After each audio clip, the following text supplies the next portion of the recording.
Недавно ми відмічали 1125 років із дати народження нашого прекрасного і мого рідного вариша Мукачева. Дуже файний подарок на цей день, на цей ювілей приготовила Леся Адамова, наша русначка, яка тепер живе в Чехії. І я би хотів зачитати цей прекрасний вірш, подарунок для уширких мукачівців. Єдна з жемчужин красних у монисті, сей свариш порадить наш край.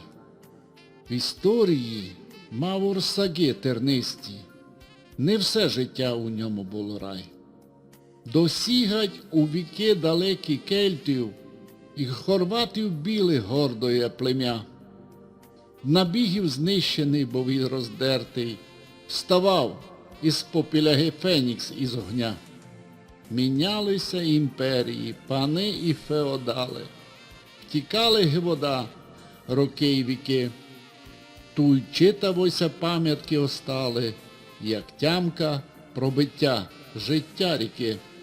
Мукачево, се чилять ратуша і паланок, си свариш кожному начертать в серцеве сліди. Красі і стилю туй не треба рамок, вертати всі хотіли би сюди.